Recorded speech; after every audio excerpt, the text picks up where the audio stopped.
السلام علیکم دوستو، کیسے ہیں آپ؟ امید کرتے ہیں سب خیریت سے ہوں گے۔ دوستو، بہت ہی افسوس کی خبر ہے، جیسے کہ پہلی ویڈیو میں آپ کو بتایا گیا ہے، شیخ صبا احمد الجابر الصبا آج انتقال کر گئے ہیں۔ تو دوستو، ساتھ میں نیو خبر آئی ہے کہ انہوں نے آج کویت کے نیو امیر کو منتخب کر دیا ہے۔ ولی عہد نواف احمد الصبا کو کویت کا نیا امیر مقرر کر دیا گیا ہے۔ فیصلہ کویت کابینہ نے مشترکہ فیصلے کے بعد کیا ہے۔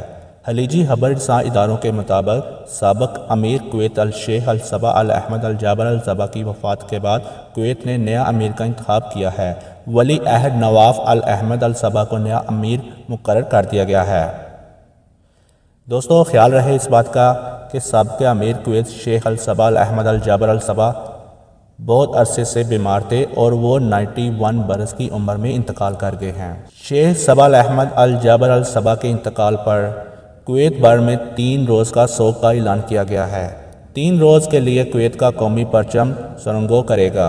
تفصیلات کے مطابق خلیجی اسلامی ملک کویت کے سربراہ انتقال کر گئے ہیں۔ واضح رہے کہ وزیر اعظم عمران خان نے بھی سابق امیر کویت کی رحالت پر تعزیت کی ہے اور ان کا کہنا تھا کہ کویت کے امیر عزت مآب جناب صبا احمد الجابر الصبا کی رحالت پر میں نہایت رنجیدہ ہوں۔ انا للہ و انا الیہ راجعون۔